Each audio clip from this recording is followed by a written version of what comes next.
Picture this. The year is 1809. The South China Sea boils under a blood-red dawn. A horizon blackened by over 1,000 sails. Massive war junks bristling with cannons. Crimson flags snapping like dragon tongues in the wind. Cannon thunder shakes the heavens as fire ships explode in sheets of flame against the Imperial Qing Navy. Thousands of pirates swarm aboard enemy vessels in a frenzy of steel and screams, turning the ocean into a churning graveyard of splintered hulls and drowning men. At the heart of this unstoppable storm stands one woman, clad in flowing black silk, her gaze colder than the abyss, commanding an armada larger than any navy on earth. She is Ching Shih, the pirate queen, who rose from chains of poverty and prostitution to humble empires, crush admirals, and rewrite the rules of power itself. This is the savage, epic saga of the most successful pirate in history, a woman who made legends like Blackbeard look like petty thieves. Her story erupts in the dim, incense-choked world of late 18th century Guangdong, under a corrupt and crumbling Qing dynasty.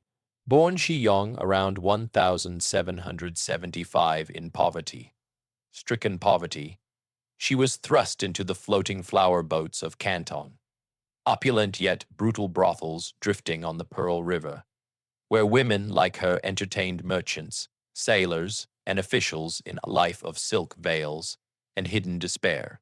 But Ching Shih was no fragile flower. Even here, her beauty, razor, sharp intellect, and unyielding spirit made her legendary. She mastered the art of influence, reading men like battle maps, turning whispers into weapons. Survival forged her into something unbreakable, predator waiting for her moment. That moment crashed in like a typhoon in 1801. Zheng Yi, the ruthless commander of the feared Red Flag Fleet, raided or visited the flower boat. Accounts vary, but the result was explosive. Captivated by her fire, he proposed marriage, but Ching Shih dictated terms: equal command, half the profits, full partnership. Zheng Yi, recognizing a force greater than his own, agreed. Overnight, the courtesan became co-ruler of a growing pirate empire. Together, they unified warring factions into the Guangdong Pirate Confederation, swelling their forces with cunning alliances and brutal raids. The Red Flag Fleet terrorized trade routes from Vietnam to Malaysia, amassing wealth and power on a scale unseen. Yet destiny strikes without mercy. In 1807, a monstrous typhoon claimed Zheng Yi's life, leaving a gaping void. Rival captains, hardened men who viewed women as spoils, circled for the kill, ready to splinter the fleet. In their world, a widow's place was submission or death. But Ching Shih ignited a storm of her own.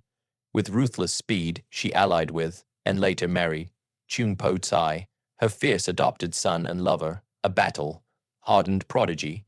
In midnight purges and calculated strikes, they eliminated threats, heads rolling as grim warnings. She seized absolute command, her word law across the waves. What she forged was apocalyptic. At its peak, over 1,800 vessels, 300 massive war junks plus countless smaller craft. Crewed by 40 zeros, arrow 0 to 80, zeros, arrow 0 souls, including men, women, and children forged in fire. This wasn't a ragtag band. It was a floating empire dwarfing any navy. The British Royal Navy, around 150 ships of the line. Ching Shih's armada outnumbered and outgunned them in sheer ferocity. Horizons vanished under her sails. The sea itself seemed to bow. Her secret weapon, a pirate code so ironclad, so revolutionary, it turned chaos into conquest. Posted on every ship, enforced with savage justice, it was her masterpiece of discipline. All captured loot was registered and presented to the fleet. No private hoarding. The capturing ship kept 20%. The rest funded repairs, weapons, and welfare for the wounded or retired. Disobey orders or issue your own, instant beheading. Desertion, hunted down, ears sliced off or worse. Logging, quartering, drowning. Theft from villages that paid protection, forbidden, but the code's heart was its protection of women, unheard of in piracy's brutal age. Rape a female captive, death, beheaded or nailed to the deck and flogged until broken. Even consensual relations required permission. Marriages demanded fidelity from the pirate husband, or he'd face execution. Ugly, weak, or pregnant captives were released unharmed. Attractive ones could be ransomed, sold, or marry willingly. This wasn't mercy for show, it built loyalty, prevented internal rot, and elevated women in her ranks. Her fleet became a meritocracy of blood and skill, where cunning trumped cruelty. Compare this to the so-called legends of the West. Blackbeard, the demonic terror with his smoking beard, he commanded 4 ships and 300 men, a flea beside Ching Shih's Titan. His reign was short, ending in a bloody ambush, Calico Jack Rackham.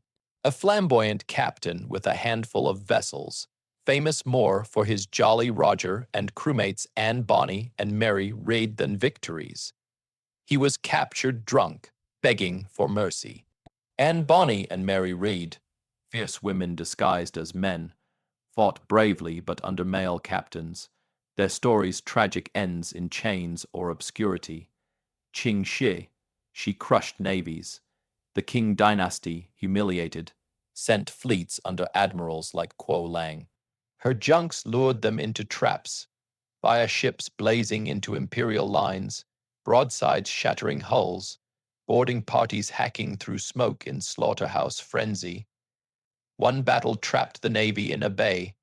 Relentless cannonade turned water crimson.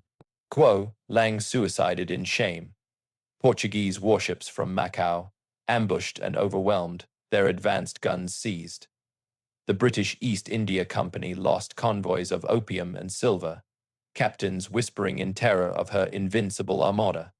Tactics brilliant, color-coded squadrons red, black, white, yellow, blue, green for lightning coordination. Extortion turned piracy into empire, villages paid tribute, merchants bought passes, spies infested ports. At her zenith, she ruled Guangdong's coast like a sovereign, richer than kings. Yet wisdom tempers fury. By 1810, the bankrupt king offered amnesty. Ching Shih, master strategist, negotiated as a conqueror.